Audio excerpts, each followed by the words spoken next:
Who do you think is going to be the breakthrough player or the MVP for this tournament? Who do you think is going to be the player on everyone's lips by the end of this tournament? I think breakthrough player.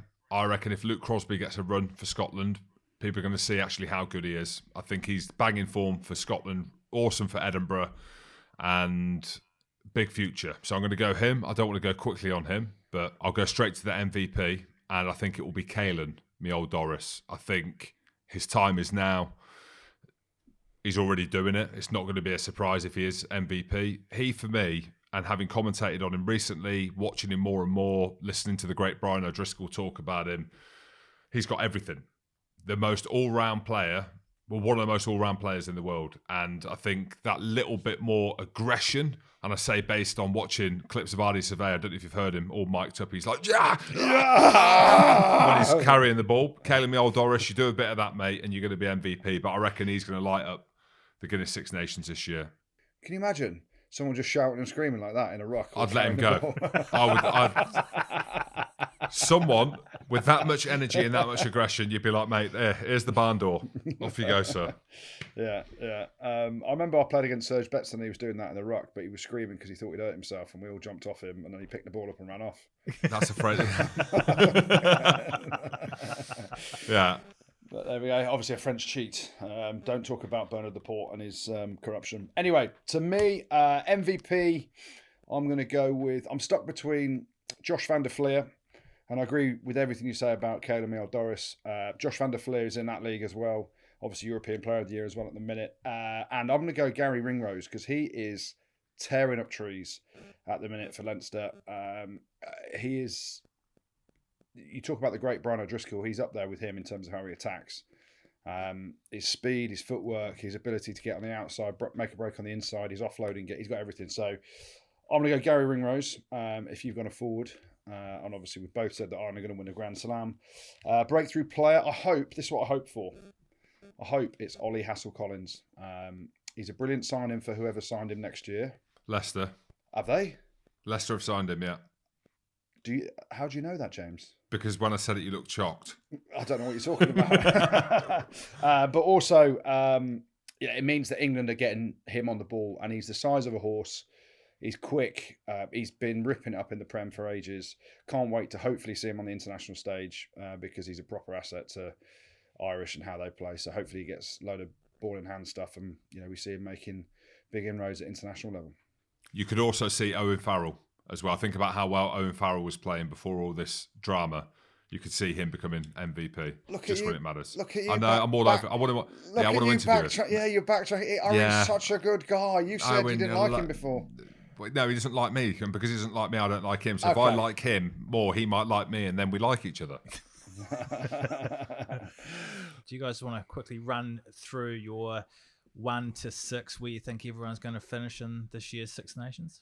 Should we do it at the same time? Should we do it as in you say 6th, and then we'll say it at the same time, so there's no convincing each other? Because I'm earning so much respect from you now, Goody, that I feel like I can convince you. Okay. We'll see where we go with this. Only question for me before we start: where does Scotland play Italy? At home. Oh, okay. That's why are you asking? That's made my mind. Why are you asking? You horrible man. All right, come on then. All right, who's finishing 6th in this year's tournament? Italy. Who's finishing 5th? Scotland. Wales. Who's finishing 4th? Wales. Scotland. Who's finishing 3rd? England. France. What? You are blind by English loyalty. You finished 5th last year, Goody. Just remember that. We play France at home. France play Ireland away. All right. Okay. So I reckon France lose those two. Ooh. Who is finishing 2nd? England. France. And who's winning this year's tournament?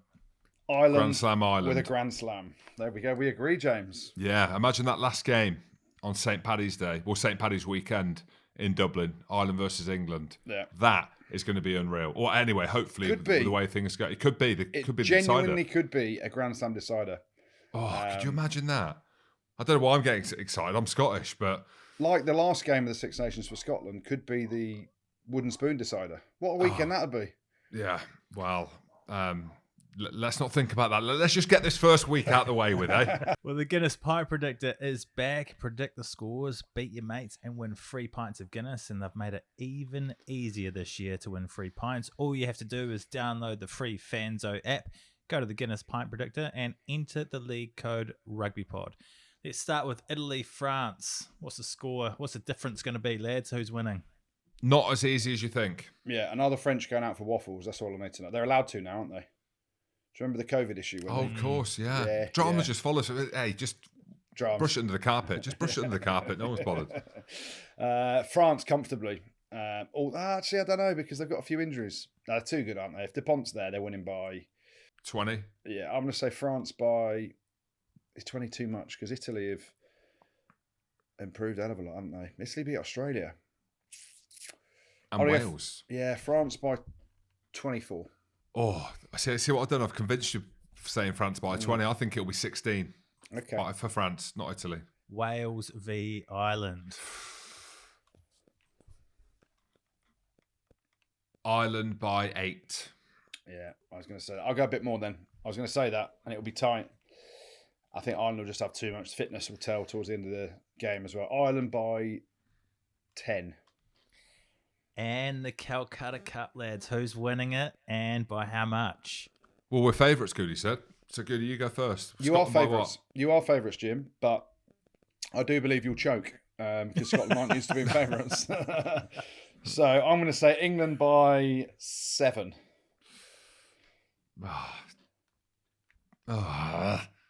Scotland by 4. There needs to be some jeopardy on this game, doesn't there? And I'm going to go Scotland by 4. England will get a red card, just saying. Who? Faz. Why would you say that about Faz, mate, straight away? Imagine if that happened. Could you imagine if he got a red card for a high tackle? Could you imagine? No. I don't He'd be at want the press conference. Hey, he'd be doing the press conference as captain. How weird is that he's been doing the press conferences as captain even though he's banned? Well, not really, because they've fathomed the way around the ban. But that's what I mean. That just shows, doesn't it? Like, surely if you're banned, you're banned. Like, corruption! I'm just saying, drama. Love it. Pod. Rugby pod.